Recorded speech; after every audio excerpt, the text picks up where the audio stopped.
anytime ay may nagtanong sa kanya, pwede nang hulihin si VP Inday Sara Duterte, no? Dahil dito sa inciting to sedition na kaso.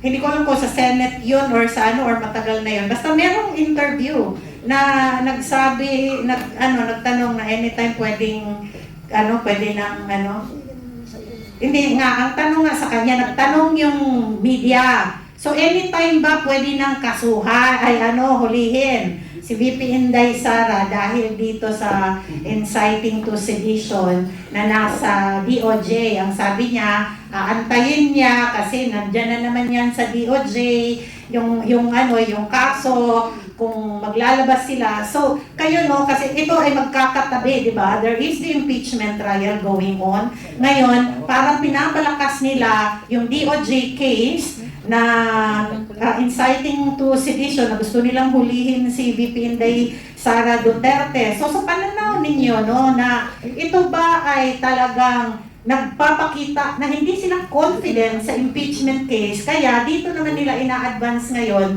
itong DOJ case? Well, from the legal point of view lang talaga. Klaro ito na yung impeachment is dead in the water. Yeah. Hindi lang walang boto, but nakaletse-letse na ang ebidensya ng prosecution dito. Hindi na nila ma-repair yan eh. So one mistake will lead to another. Dahil nga, pinipilit kasi nila yung isang naratibo na hindi naman tumutugma sa ebidensya nila at sa facts nila. Now, when it comes to itong sinasabi ni Astra, klaro-klaro dito na ang gusto lang nila is pahiyain. Ginagamit nilang chismis itong mga issue sa impeachment laban kay VP Sara. Hindi na ito rule of law eh. Nagmamarites na lang sila dito eh. Yung House, you look at them. Tamad na tamad ang mga ito. Itong mga public prosecutors. They are only masipag sa press con. Pero doon sa trial, tingnan nyo, sino ang nagsasalita? Yung mga private prosecutors na supply din. Di ba? Di ba dapat sila nag-lead dyan? Yun ang from my experience into impeachments, Corona and Bautista. The House prosecutors have always been active. Only in some instances na dinidelegate nila yan sa private. Pero dito baliktad ang nangyayari. So you see, magaling lang sila sa chismis, sa propaganda, pero wala doon sa proceeding. So, evidently, they are projecting a different narrative here. Gusto nila sirain ang ating Vice Presidente in 2028 kasi alam nila hindi na nila mapa-impeach, ma-convict rather, si Vice President Sara Duterte. Yan po ang katotohanan dito. And I see itong mga ginagawa nila, we see that the public cannot be misled. Klarong-klaro po yan ang ginagawa nilang mga pagkakamali. Alam mo, ako, hindi na ako magugulat kapag biglang may magsasabi na we have the assassin. Pero biglang yung kasunod doon, pero hindi namin pwedeng ilabas kasi sa national security. Di tayo maniniwala na unless lumabas. So pag dinaan tayo sa gano'n na, actually, nahanap na namin yung assassin pero kasi may national security. Kagaguhan yun. Di ba? Paano sabihin may assassin kung wala kang ilalabas na tao, di ba? Katarantaduhan yun. This is melodrama, political execution, talagang gusto lang yung public na siraan yung talaga siya. So, hindi ako masa-surprise pag may script sila na gano'n na, actually, we have the assassin, but we cannot, hindi namin pwedeng ilabas kasi may national security. If I remember right, Miss Cathy, merong interview na si Director Matibag na nagsabi siya na they have already identified kung sino yun. Di ba? Meron, it was the previous, meron na siyang previous interview that he said that they have already identified kung sino yung tinukoy ni VP Inday Sara na assassin. Tapos yun na nga, yung interview niya, paglabas niya yun sa elevator pinagkaguluhan siya ng mga media. So, yun yung handa na itong inciting to sedition, and he was even asked ng isang media na pwede bang kasuhan ng isang sitting vice president ng criminal case or any other case. Tapos ang sinagot niya, oo, kasi nangyari na nga yan nung sitting president si Jojo Binay. But Jojo Binay was not a subject of an impeachment at the time na siya ay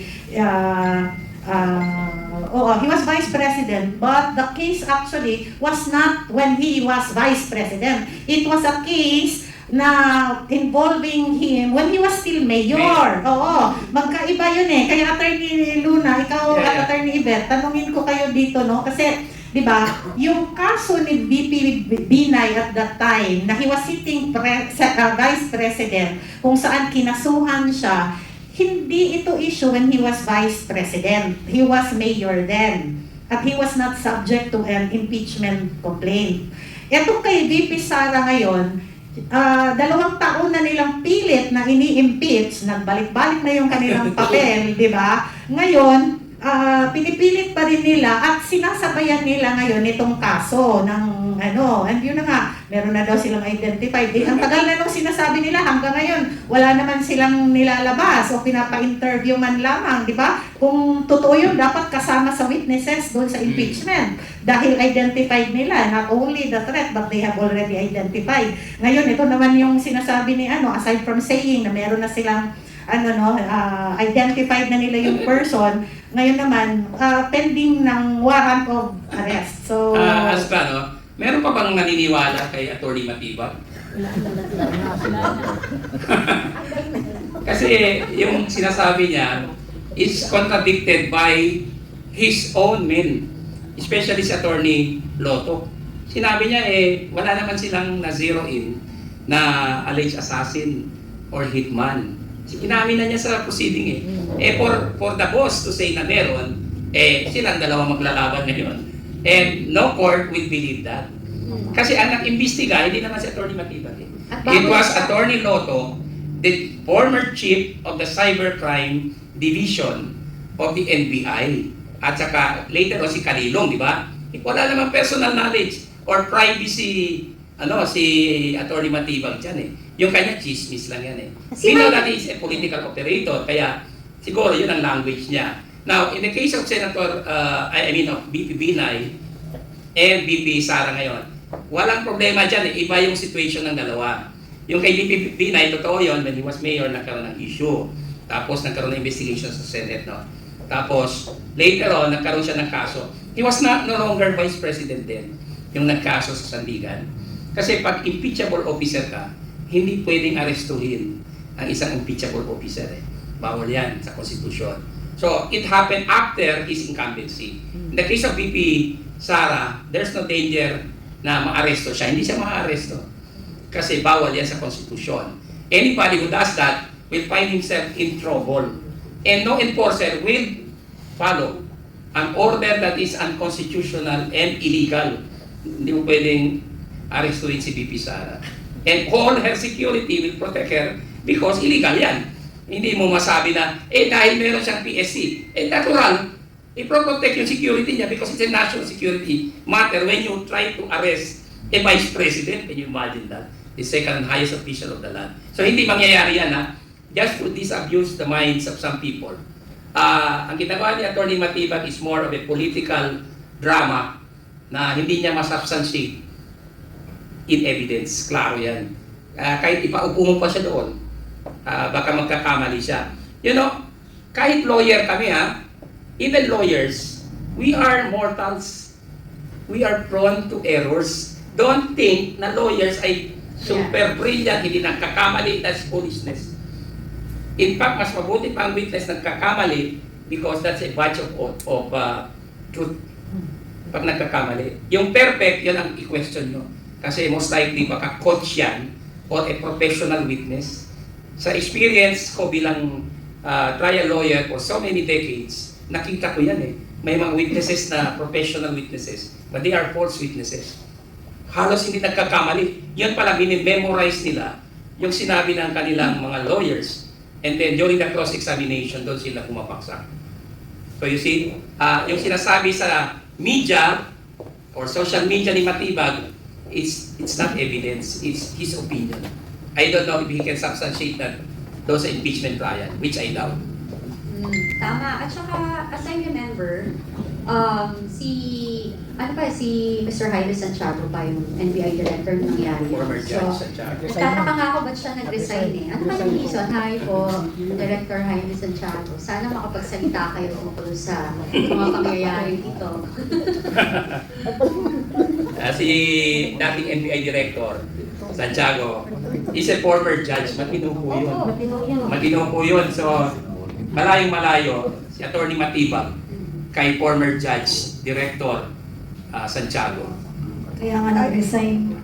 Pero I guess on a personal note, yung nasabi nga ni Attorney Manny Luna, na it means, on my part, being a taxpayer, na nagpapasweldo tayo sa ganyang mga government officials na hindi naman tama yung pronouncement. Totoo, as lawyers, we are also mortals, nagkakamali. But there is a certain, there is a higher standard once you serve government, Yes. no? That you have to be circumspect whenever you make public pronouncements. Katulad yan, anytime pwedeng arestuhin na si VP Sara for inciting to sedition, and then here comes a lawyer telling the public na labag yan sa Constitution kasi impeachable officer yan, hindi mo pwedeng arestuhin, no? So it means, on my part as a taxpayer hearing, government officials speaking that way. But balik ulit tayo, Attorney Luna, dito sa impeachment. NBI, is an investigative body. If they have the evidence, they bring it to the DOJ, para maumpisan yung preliminary investigation, and if warranted, evidence has a reasonable conviction, they file it in court. And then at the same time, hindi pa naman convicted yung tao. And then you tie it now with this impeachment na sinasabi na yung acts constituting betrayal of public trust or commission of high crimes na-establish na dito pa lang sa NBI. How do you view this po in terms of using this proceedings po to impeach this official? Masyado na bang advance mag-isip itong NBI? Who gave them the authority to conclude that? We cannot conclude that because only a judicial authority can do that.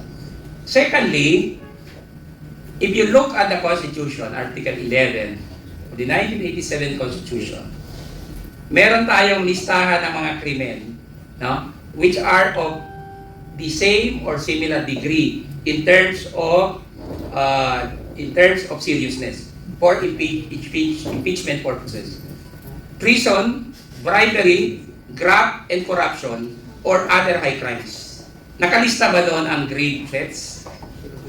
Hindi, no? Grave threats is not an impeachable offense. Hindi siya impeachable offense. What more, a conditional threat. So, yung sinasabi ng NBI na kanyang naratibo na napatunayan na nila or ng prosecution, masyado naman malayo sa katotohanan. Aside from the fact na hindi siya of the same category or degree of seriousness na impeachable offenses like treason, graft and corruption, bribery, or other high crimes. Wala talaga siya doon. Hindi siya pwede mag-fall doon sa betrayal of public trust. Why? Because ang betrayal of public trust cannot be anchored on nothing. Dapat meron siyang standard na sinusunod. Diba? Kasi kahit catch-all phrase siya, hindi ibig sabihin kahit jaywalking will be impeachable. Otherwise, kahit anong na ng klaseng krimen, pwede pala, impeachable na siya. Hindi naman ganon. Kasi ang standard ng Constitution and constitutionalism is such that medyo mataas yung kanyang, dapat yung reading natin sa kanya hindi newspaper, when we read a newspaper. Miriam has cautioned us, constitutionalism or constitutional law is not like reading a newspaper. So, ang ginagawa ng NBI at ng lowest house ay parang ginagawa tayong bobo na parang nagbabasa lang sila ng newspaper at sasabihin na grave threats ay impeachable. What stops the court from considering jaywalking as an impeachable offense? Yan ang challenge ko sa kanila. Di ba? Walang ganon. It's foul. Masyado naman silang desperado dahil hindi nila mapatunayan